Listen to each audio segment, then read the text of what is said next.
bismillaahi raxmaani raxiim kulan wanaagsan daawadayaal halkani waa channelka wararka ee warqaad news tv ku soo dhawaada warbixintan gaarka ah waxyaabaha aynu ku dul istaagi doono waxa qayb ka ah warbixintii xalay oo madaxweyne Farmaajo u jeediyay ee la wada sugayay madaxweynaha madaxweyneedkiisa dhamaada Farmaajo waxa uu kaga hadlay qodbadiisa xaaladaha guud ee dalka arrimaha doorashooyinka amniga iyo sidoo kale horumarka ay dowladda federaalka ee Soomaaliya ay samaysay qodbada madaxweynaha oo dhinacyo badan taabanaysay sidoo kale waxa uu soo dhaweeyay heshiiska cusub ee doorashada laga gaaray shirka golaha wada tashiga qaranka oo 2 maalin ka hor Muqdisho lagu soo gabangabeeyay isagoo madaxda ugu baaqay inay ku dhaqmaan heshiiska ay gaareen arrimaha doorashooyinka Farmaajo sidoo kale waxa uu qodbadiisa ku qarin ra'iisul wasaare Roble iyo madaxda maamul goboleedyada ay mas'uul ka yihiin qabsoomida doorashooyinka dalka oo haatan muran badan u hareeyay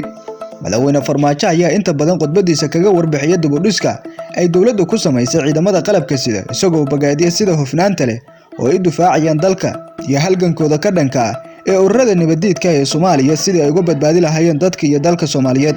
dadaaladeenna iyo qorshayaasha hirgale ee dib u dhiska ciidamada qalabka sida waxay horseedeen maanta ciidamadeena geesiyaasha ee awood u leeyihiin hanashada amniga guud ee dalka ayna gabagaba yahay qorshaha ay kala wareegi lahaayeen ciidamada AMISOM ee nabad ilaalinta u jooga Soomaaliya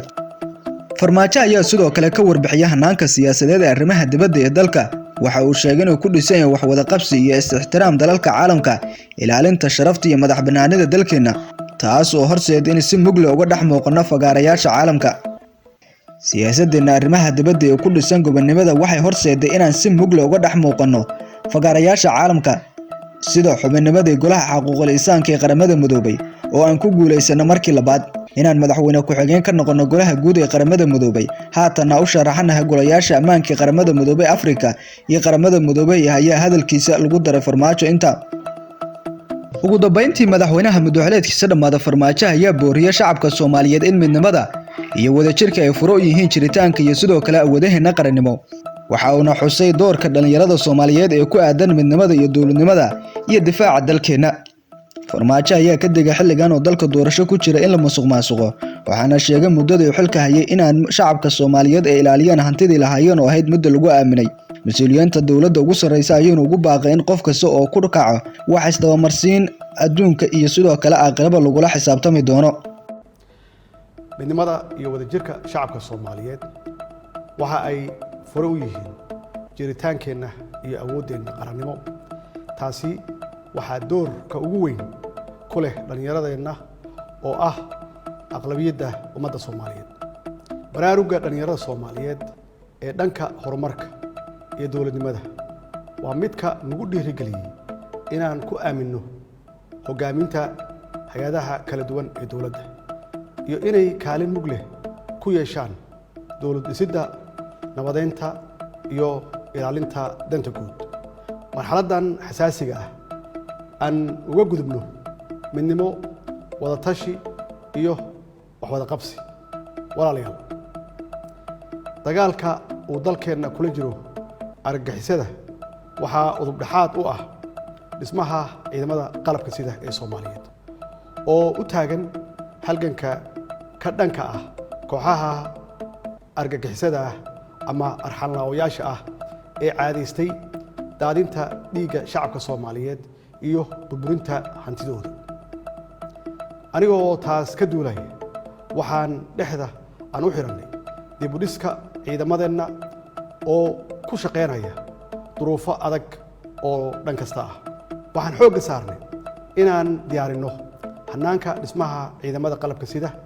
tayeenta tababarkooda iyo casriyeenta nidaamka maaliyadeed ee ilaalinta ama lagu ilaaliyo xuquuqdooda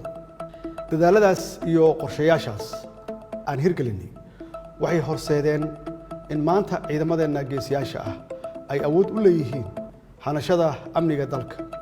uuna gabagaba marayo qorshihii ay kagala wareegi lahaayeen amniga dalka ciidamada AMISOM oo u huray naftooda garab istaaga dawladnimada Soomaaliyeed shacabka Soomaaliyeed ee sharafta leh siyaasaddeena arrimaha dibadda waxaan ku dhisnay wax wada qabsi is-ixtiraam dalalka caalamka iyo ilaalinta sharafka iyo madaxbannaanida dalkeena marnaba maynan aqbalin in arrimaheena gudaha uu shisheeye soo fargeliyo annagoo ka dhowrsannay tallaabo kasta oo hoos u dhigi karta ama u dhigaysa qabka iyo qaranimada Soomaaliyeed. Marnaba ma aynan aqbalin in duruufaha nagu xeeran awgood nalooga faa'iideysto oo la isku dayo in go'aamadeenna gacanteenna lagala baxo. Siyaasadda gobonnimada ah ee arrimaha dibadda ee aan qaadanay waxay horseeday in markii labaad